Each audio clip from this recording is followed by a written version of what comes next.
Greeting citizen of the world, we are anonymous. Islam is too often pictured as a violent, bloodthirsty religion. Terrorists are called Muslims, and Muslims are considered as terrorists. For the major part, people don't really know what Islam is about. Islam is a peaceful religion, a religion of mercy, forgiveness, respect, and tolerance. In Arabic, Islam means submission to God and His commands. A Muslim by definition means one who surrenders and submits to the laws of God. One of the most misunderstood concepts in Islam is the jihad. In Arabic the word jihad means struggle.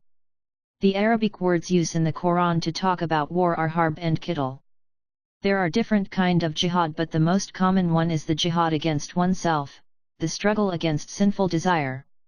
It is the constant struggle against anything that is considered sinful, in order to improve your faith and your character. It is considered as the major struggle, and is also called al-jihad al-akbar. Another jihad is the jihad with words, against injustice, oppression, and false belief. The last jihad is with the sword, but only against those who transgress. Muslims are only allowed to defend themselves, but they are forbidden to be the aggressor. What terrorist groups are doing is not jihad, and it is not linked to Islam in any mean. On the contrary, terrorists goes against everything Islam stand for.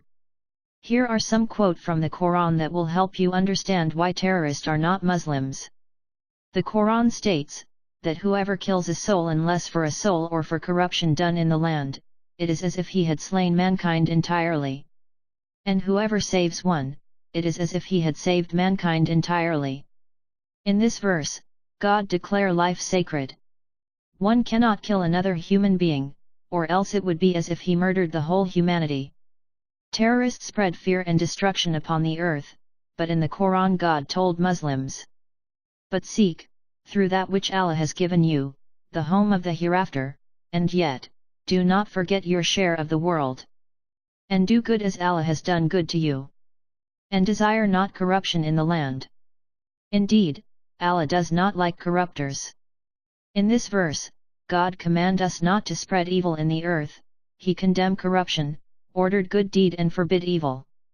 Terrorists also forced people to convert to Islam, but in the Quran God said, "You cannot guide those you would like to, but God guides those He wills. He has best knowledge of the guided." Here God explained that you cannot force someone to convert to Islam. Faith is something personal, it's not something you can force someone to have, and what is Islam without faith? In Islam, war is not forbidden, but it is strictly regulated by laws. First of all, Muslims are not allowed to be the aggressor, they are allowed to fight only to defend themselves. The Quran states, "Permission to fight is given to those against whom war is made, because they have been wronged. Those who have been driven out from their homes unjustly only because they said, 'Our Lord is God,' and if God did not repel some men by means of others, there would surely have been pulled down temples and churches and synagogues and mosques." Strict laws were laid down by the Prophet Muhammad concerning those wars. O people! I charge you with 10 rules, learn them well, for your guidance in the battlefield. Do not commit treachery, or deviate from the right path. You must not mutilate dead bodies. Neither kill a child, nor a woman, nor an aged man. Bring no harm to the trees, nor burn them with fire, especially those which are fruitful. Slay not any of the enemy's flock, save for your food. You are likely to pass by people who have devoted their lives to monastic services, leave them alone. According to the law of God, corruption, murder, and violence in any form is forbidden, only defensive war is allowed, and even then strict law regulate those wars. Harming civilian, innocent people, children, women, elderly or any living being is forbidden, harming property is not allowed, harming trees is not allowed.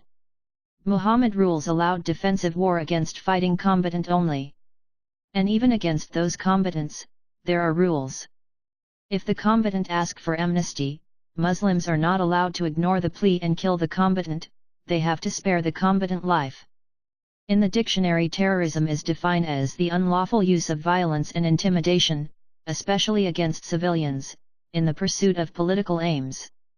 This definition talk by itself, Terrorism is everything Islam stand against. Terrorists do not submit to the law of God, they are by no means Muslims. Once again, this operation does not aim at converting everyone to Islam, it aims at showing to the world that Islam is not a threat, that Muslims are not the enemy.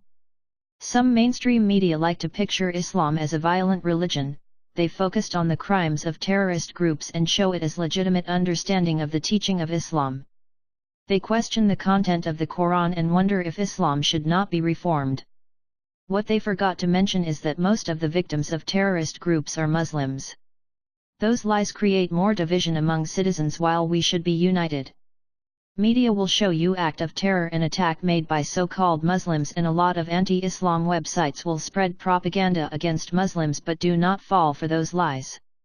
Remember that we are all humans, do not choose hate when you could choose love. If we let division and hate settle between us, then we let them win. The answer to hate should never be hate, it should be love.